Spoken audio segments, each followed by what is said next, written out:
Alright, guys, this is the top 10 stables in wrestling history.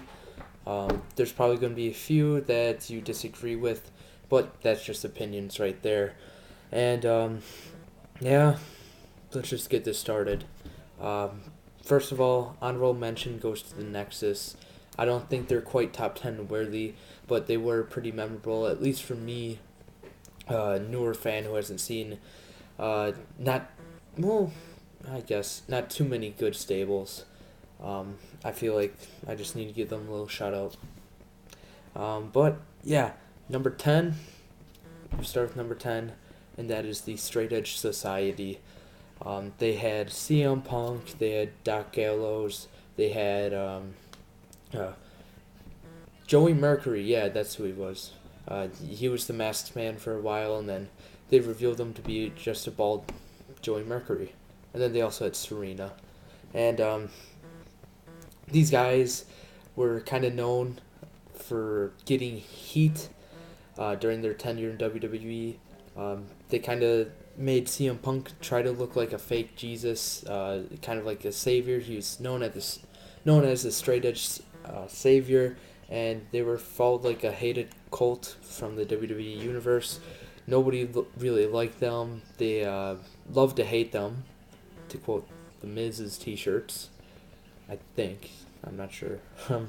But yeah, everybody hated Straight Edge Society. They played their roles well. That's why I think they deserve number 10 on my top 10 stables list. Number 9, you got the Nation of Domination.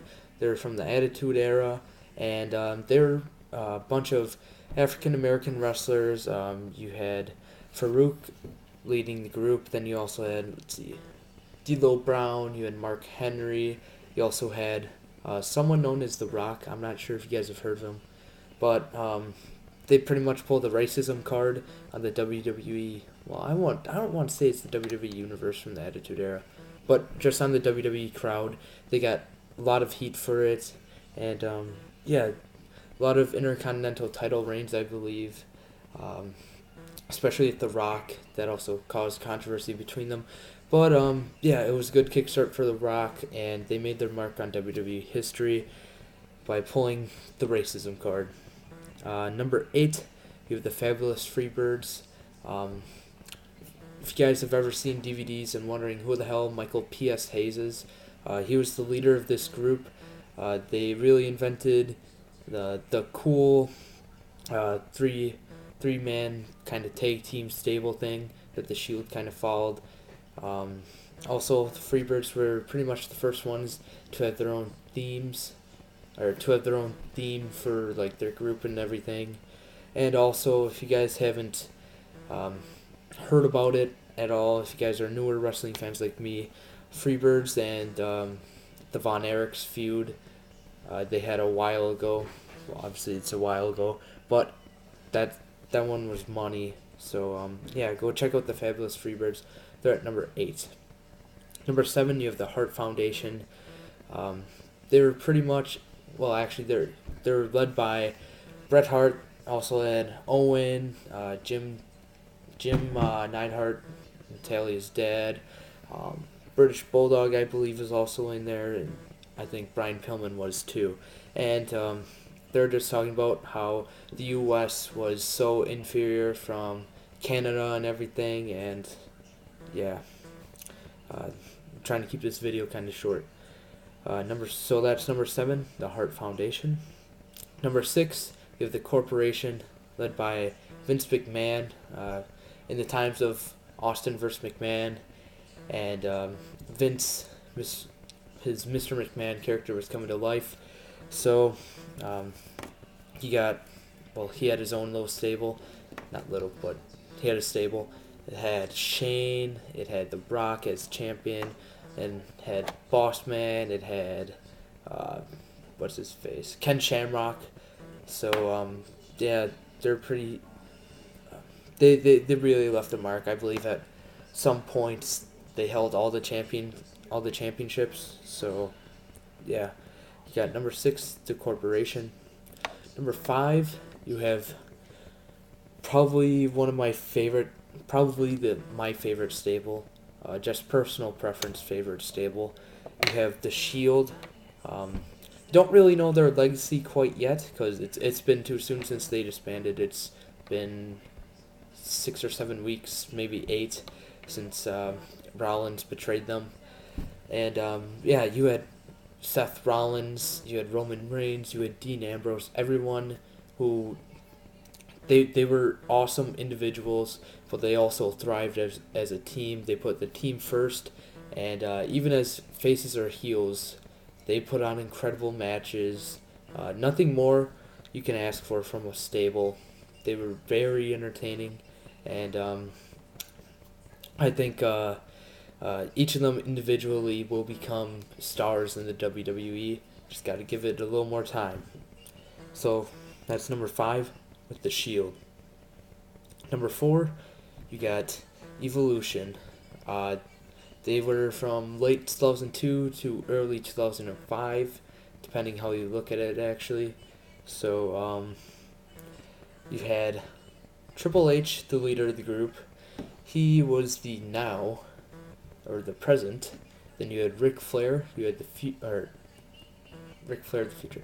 Ric Flair, the past. And then you have Randy Orton and Batista as the future. And the two future guys, Batista and Orton, they had different wrestling styles. Batista's a powerhouse, and then you have Orton. Back then, he was like a show-off, showcase kind of. And yeah, they were amazing. They had feuds with Evolution. They pretty much, with Chris Benoit, they all had matches with Benoit, I think, except for Batista. Let's see, who else? I'm trying to think. They had a feud with the Rock and Sock combination, kind of in 04. And yeah, they were just, they were everything they said they were. They were the future. Triple H was the now. Ric Flair was the past. And yeah.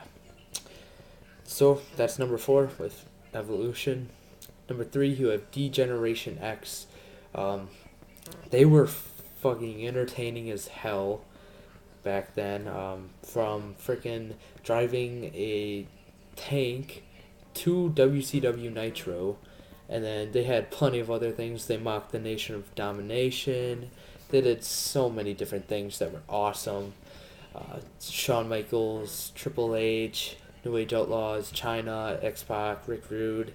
Just, they were fucking brilliant. And then they were still pretty good with their run in 2006. Obviously, that was just Michaels and Triple H.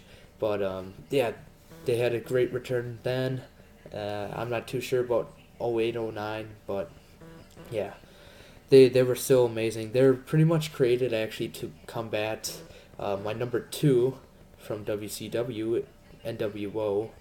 The NWO, they appeared to be from, well, they started out with the Outsiders and everything, with Scott Hall and Kevin Nash, thinking they're from WWE, invading WCW.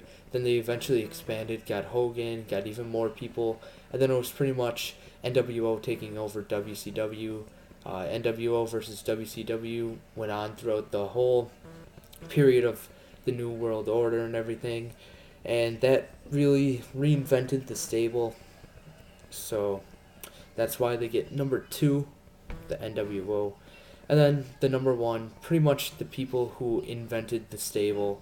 You got the 4 Horsemen, even though there's technically 5 of them.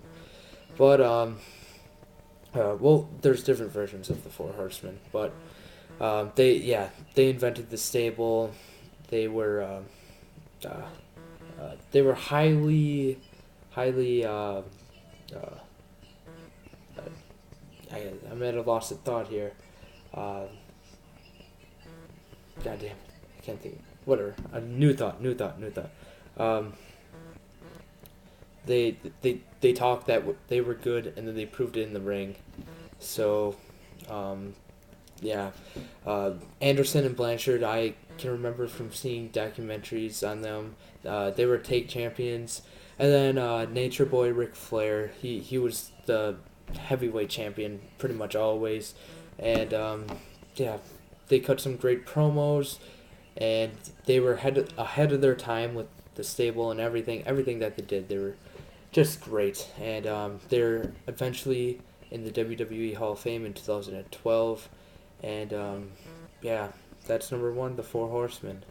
So right there, you got the Wrestling's 10 top stables of all time. Let me know if I missed any and what you thought of this video. If you could drop a like, comment, maybe even subscribe, that'd be great. So yeah, I'll see you guys later.